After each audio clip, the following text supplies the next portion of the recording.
Indian market में Hero MotoCorp basically commuter motorcycles को लेकर ज़्यादा जाना जाता है, लेकिन अब हीरो मोटोकॉर्प प्रीमियम मोटरसाइकिल्स पर काफ़ी ज़्यादा फोकस कर रहा है और उन्हीं मोटरसाइकिल्स के लिए एक नया शोरूम भी उत्पन्न कर रहा है जिसका नाम है हीरो प्रीमिया। और इसी शोरूम के चलते आपको दो नई मोटरसाइकिल्स अब हीरो मोटोकॉर्प की देखने को मिलेंगी, हीरो एक्सपल्स 210 और साथ ही हीरो एक्सट्रीम 250R। और इन दोनों ही मोटरसाइकिल्स को ऑटो एक्सपो 2025 के दौरान लॉन्च कर दिया था।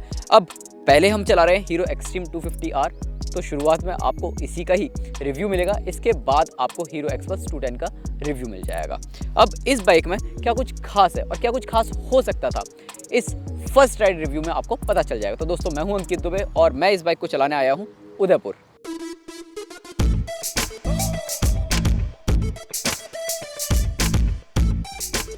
लुक्स एंड डिज़ाइन की बात करें तो हीरो एक्सट्रीम 250R दिखने में हीरो एक्सट्रीम 125R जैसी ही नज़र आएगी, लेकिन उसके मुकाबले ऑब्वियस सी बात है ये बाइक ज़्यादा लंबी, चौड़ी और ऊंची नज़र आ रही है। अब फ्रंट प्रोफाइल अगर आप देखेंगे तो यहाँ पर ये जो बाइक है आपको काफ़ी ज़्यादा अलग सी नज़र आती है। ऐसा इसलिए क्योंकि इसमें आपको जो हेडलाइट का डिज़ाइन है वो काफ़ी ज़्यादा यूनिक मिल जाता है। एच शेप में आपको यहाँ पर ये हेडलाइट मिल जाती है और इंटेलिजेंट इल्यूमिनेशन इसमें मिलता है। ऑब्वियस सी बात है, जब तेज़ धूप है तो वहाँ पर जो हेडलाइट का थ्रो है वो कम हो जाता है और जब अंधेरा होता है तो वहाँ पर हेडलाइट का थ्रो ज़्यादा हो जाता है। बाकी यहाँ पर आपको 43 mm के USD सस्पेंशन मिल जाते हैं और यहाँ आपको 17 इंच का टायर मिल जाता है। यहाँ आपको पीटल डिस्क मिल जाता है और ऑब्वियस सी बात है, फ्रंट ब्रेक में ABS तो मिलता ही है, रियर ब्रेक में भी आपको ABS मिल जाता है। और जो रियर टायर है वो भी आपको 17 इंच का ही कंपनी ऑफर कर रही है और उनका जो सेक्शन है वो भी आपको अच्छा खासा देखने को मिल जाता है। साइड प्रोफाइल आप देखेंगे तो नेकेड स्पोर्ट्स बाइक तो ये नज़र आती ही आती है और साथ ही इस बाइक का जो व्हील बेस है वो भी आपको 1357 mm का मिल जाता है, जो कि काफ़ी ज़्यादा बढ़िया है। और बेस्ट पार्ट तो ये है कि जो कॉम्पैक्ट सा एग्जॉस्ट है ये वाकई इस बाइक के लुक को और ज़्यादा एनहांस कर रहा है। एक चीज़ और जो कि आपको काफ़ी ज़्यादा पसंद आएगी, इस बाइक में जिस हिसाब से फिट एंड फिनिश की है, जिस हिसाब से कंपनी ने कलर ट्रीटमेंट दिया है वो वाकई काबिले तारीफ़ है। मतलब आपको ये बाइक पूरी तरह प्रीमियम नज़र आती है। जितने भी पैनल्स वगैरह हैं उन्हें अगर आप टच करेंगे तो उनकी जो क्वालिटी है वो वाकई आपको काफ़ी ज़्यादा पसंद आएगी। अब फ्यूल टैंक अगर आप यहाँ पर देखेंगे तो 11.5 लीटर का ही फ्यूल टैंक मिलता है, लेकिन आपको ऐसा फील होगा कि ये काफ़ी ज़्यादा बड़ा है। इसके अलावा यहाँ पर स्प्लिट सीटें आपको मिल जाती हैं और अच्छे खासे कुशन के साथ ये आपको सीट्स मिलती हैं।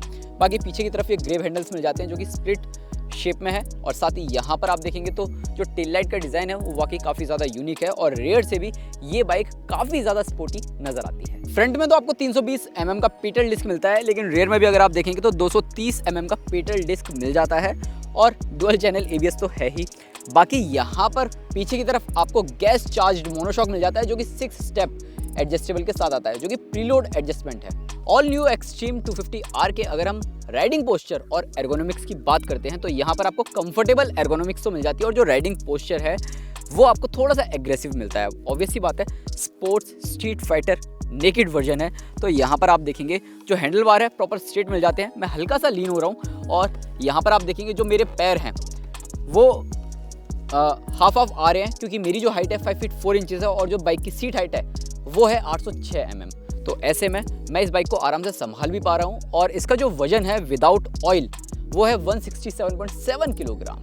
तो इस बाइक को संभालना मेरे लिए ज़्यादा मुश्किल साबित नहीं हो रहा है। मतलब अगर आपकी हाइट भी इतनी है तो आप इसे आराम से संभाल सकते हैं। स्विचेस वगैरह की अगर हम बात करते हैं तो इनकी क्वालिटी काफ़ी अच्छी खासी आपको देखने को मिल जाती है और यहाँ पर आप देखेंगे हैजार्ड लाइट तो आपको मिल जाता है, इग्निशन आपको ऑन ऑफ करने के अलावा सेल्फ स्टार्ट मिल जाता है और साथ ही SOS का एक बटन आपको यहाँ पर दिया जा रहा है राइट साइड। और लेफ्ट साइड अगर आप देखेंगे तो यहाँ पर जो इसका इंस्ट्रूमेंट क्लस्टर है उसे टॉगल करने के लिए स्विचेस दिए जा रहे हैं, इंडिकेटर के स्विचेस, पासिंग स्विचेस और हॉर्न। इसके अलावा यहाँ पर आपको जो डिजिटल स्क्रीन है वो आपको मिल जाती है और इसी में ही आपको तमाम जानकारियाँ मिल जाती हैं। आप अपने स्मार्टफोन के ब्लूटूथ से भी इसे कनेक्ट कर सकते हैं। Call alert, SMS alert, turn by turn navigation जैसी जानकारी आपको इसमें मिल जाती है और साथ ही आपको इसमें 2 राइड मोड्स मिल जाते हैं जो कि आपको मिलता है रोड और साथ ही ट्रैक। अब बेसिकली ये ABS मोड्स हैं। जिस तरीके से आपको एक्सपल्स 210 में ABS मोड्स दिए जा रहे हैं वैसे ही आपको इसमें भी ABS मोड्स दिए जा रहे हैं। जो ट्रैक है उसमें ऑब्वियस सी बात है जो ABS है वो ज़्यादा से ज़्यादा काम करेगा और जो रोड है उसमें जो ABS है वो हल्का सा कम काम करता है, मतलब जो स्टॉपिंग पावर है वो आपको ट्रैक मोड पे ज़्यादा बेहतर देखने को मिलती है। अब कंपनी बोल रही है कि ये फास्टेस्ट 250cc बाइक है अपने सेगमेंट में, तो ऐसे में यहाँ पर अगर आप स्क्रीन पर देखेंगे तो 0 to 60 और 0 to 100 kmph का जो टाइम है उसे भी आप माप सकते हैं, और टॉप स्पीड कितनी है इस बाइक की वो भी आप यहाँ पर मेजर कर सकते हैं कि आप कितनी टॉप स्पीड तक इस बाइक को भगा सकते हैं। अब ये जानकारियाँ वगैरह तो सब सही है, लेकिन एक दिक्कत ये है कि जो राइड मोड्स कंपनी ने दिए हैं, जो ABS मोड्स कंपनी ने दिए हैं, उन्हें थोड़ा सा स्विच करना मुश्किल हो रहा है मेरे लिए, और ये इजी टू यूज़ नहीं है। आपको काफ़ी ज़्यादा प्रैक्टिस करनी पड़ेगी, उसके बाद ही आप इसे ईजिली यूज़ कर पाएंगे। इसके अलावा एक चीज़ की कमी और मुझे महसूस हुई। अब देखो, प्रीमियम मोटरसाइकिल तो है 250cc सेगमेंट में, लेकिन इस बाइक के क्लच लीवर और ब्रेक लीवर में किसी भी तरीके की कोई एडजस्टमेंट नहीं है। मतलब आपका हाथ चाहे छोटा हो चाहे बड़ा हो, इन्हें एडजस्ट आप नहीं कर सकते। बाकी इस बाइक में आपको USB Type A charging port मिल जाता है, जिसके चलते लॉन्ग राइड के दौरान आप अपना स्मार्टफोन चार्ज कर सकते हैं।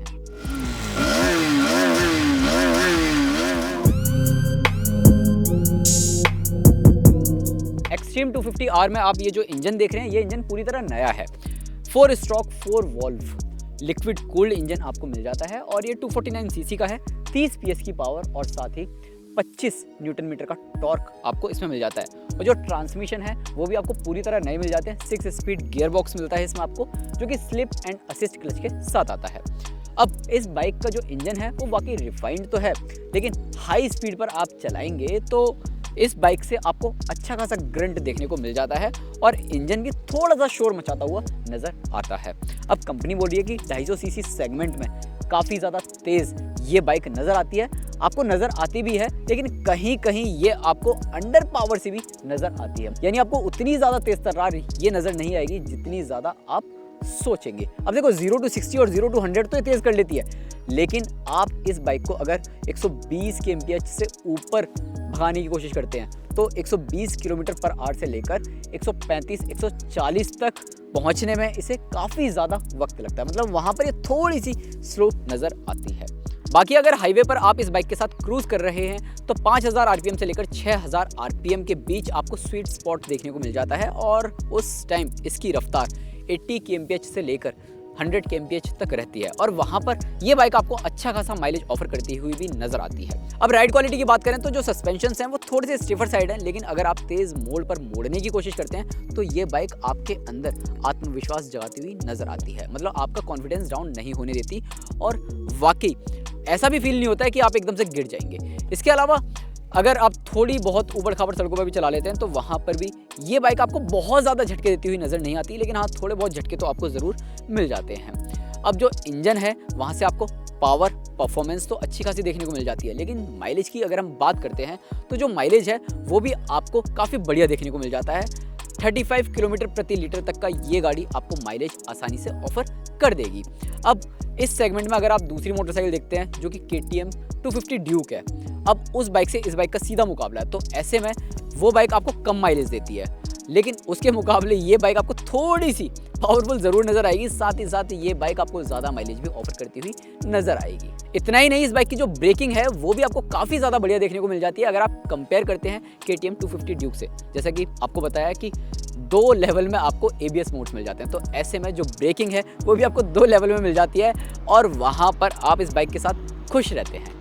ओवरऑल स्टील ट्रिलिस फ्रेम और रेक्टेंगुलर स्विंग आर्म के चलते इस बाइक की जो स्टेबिलिटी है वाकई काबिले तारीफ है। अब आखिर में बात करते हैं नई हीरो एक्सट्रीम 250R को खरीदा जाए या नहीं। इंडियन मार्केट में इस बाइक की कीमत 1,80,000 रुपये एक्स शोरूम है। अब अगर आप कंपेयर करते हैं KTM 250 ड्यूक से तो उसके मुकाबले तो ये बाइक लगभग 50,000 रुपये सस्ती है। अब इतनी सस्ती तो है, साथ ही साथ इस बाइक की जो परफॉर्मेंस है वो भी काफ़ी ज़्यादा बढ़िया मिल जाती है।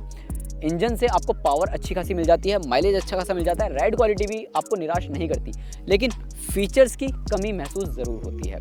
कंपनी अगर इसका जो इंस्ट्रूमेंट क्लस्टर है उसे थोड़ा सा और बेहतर बना देती, थोड़े अच्छे कलर्स उसमें डाल देती तो और ज़्यादा बेहतर होता, और जो ABS के मोड्स हैं उनको स्विच करना आसान होता तो और ज़्यादा बेहतर होता।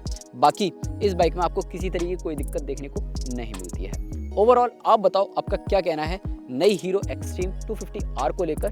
और इसके डिज़ाइन को लेकर। और साथ ही साथ वीडियो पसंद आया हो तो लाइक करें, शेयर करें। पहली बार अगर इस चैनल पर वीडियो देख रहे हैं तो सब्सक्राइब करना ना भूलें।